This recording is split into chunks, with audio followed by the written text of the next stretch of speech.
ওই পাঁচটা বেশি খনন করেন। হ্যাঁ ওই পাঁচটা। ওই জয়েল, বেকুদা মাটি কাটা বন্ধ কর। কি হয়েছে ভাই? বেকু দিয়ে মাটি কাটা বন্ধ করুন কিসের জন্য? এই পুকুরটা তোমার বাবার, তুমি তোমার বড় ভাই না জানো কিসের জন্য পুকুর খনন করতে চাও? তোমার বড় ভাইয়ের কি অধিকার নাই? ভাই বেকুটা বন্ধ করেন। এখানে বাইরে যেখানে কি আছে, এখানে আমি পুকুর বানাইতেছি, মাছ চাষ করুম। যদি লাভ হয় আমরা দুই বাড়ি তো নিমু। তোমার ভাই তো বললো সমস্ত সয় সম্পত্তি বলে তুমি একলাই ভোগ করতে চাও, তোমার ভাই বলে তুমি কিছুই দাও না।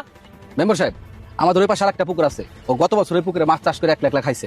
ছোট ভাই দেখে কি আমি সবসময় ছাড়ি দিমু? এ কি ব্যাপার? আমি কি শুনলাম গতবার বলে তুমি একলা একলা মাছ চাষ করছাও, তোমার ভাই বলে ভাগ দাও নাই?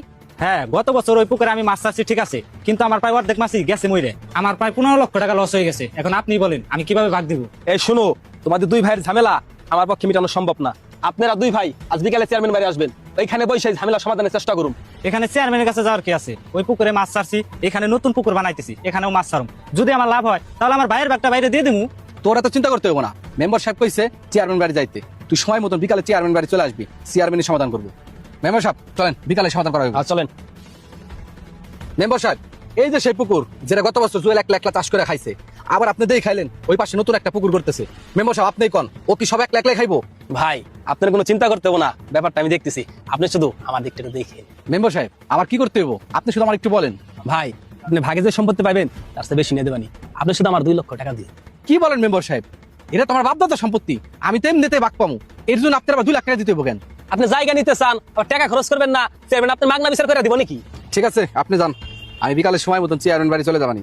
হ্যাঁ ঠিক আছে, খালি পকেটে কিন্তু যান না, টাকা 2 লাখ নিয়ে যাবেন। ঠিক আছে, টাকা জোগাড় করতে পারলে যাবানি। চেয়ারম্যান সাহেব নতুন একটা রাস্তার কাজ পাইছে, তুই আমার সাথে থাকিস, বড় সড়ো একটা ধান্দা হতে পারে। যদি ধান্দা হয় তাহলে তোর কিছু দিমানি। আচ্ছা ঠিক আছে। এই জুয়েল এদিকে আসো তো। কি হয়েছে ভাই, ডাক দিলেন যে? কি হয়েছে? তোমাদের দুই ভাইয়ের মধ্যে নাকি সমস্যা, তাই বলে চেয়ারম্যান সাহেব আজ বিকালে তোমাদের বিচার করবো। হ মেম্বার তো তাই বলে গেল বিকালে বসবো। তা আপনারা জানলেন কেমনি? হ্যাঁ আমরা সবই জানি, আর এটাও জানি তোমার ভাই বিচার তার পক্ষে নেওয়ার জন্য চেয়ারম্যান সাহেব 2 লক্ষ টাকা দিছে। বিচার তো মনে হয় তোমার পক্ষে যাইবো না, বিচার তোমার ভাইয়ের পক্ষেই যাইবো। আর কি বলতেছেন আপনার এগুলা? নিজে গো জমি, আর এই জমির দামই বা কয় টাকা? এই জমির জন্য 2 লক্ষ টাকা দিচ্ছে চেয়ারম্যান সাহেব। এখানে বিচার পক্ষে আর বিপক্ষের কি আছে? বাপ দাদার জমি, আমরা দুই ভাই বুঝুম, এখানে চেয়ারম্যান টাকা খাওয়ার কি আছে? বুঝলাম না কিছু। পক্ষ বিপক্ষ তুমি কিছুই বুঝো না, তোমার ভাই বিচারে জিতার জন্য চেয়ারম্যান সাহেব 2 লক্ষ টাকা দিছে। তাইলে তুমি এক কাজ করো, তুমি আমাকে দুজনরে 3 লক্ষ টাকা দাও, আমরা চেয়ারম্যান সাহেবরে বলে দেব বিচার জন্য তোমার পক্ষে যায়। জমি হলো আমাকে দুই ভাইয়ের, আপনাদের আর চেয়ারম্যানের টাকা দেবো কিসের জন্য? জায়গা হলো আমাকে দুই ভাইয়ের, আমাকে দুই ভাইয়ের জামেলা আমরা দুই ভাই মিটাই নিবানি, আপনার তো মাথা কামাইতে হইব না। দূর, ভাবছিলাম বড় সড়ো একটা ধান্দা হইব, তার হইলো না। বড় ভাই, আপনি বলে বিচারে জিতার জন্য চেয়ারম্যানের 2 লক্ষ টাকা দিচ্ছেন, এটা কি সত্যি নাকি? তোর এই সমস্ত কথা কে বললো?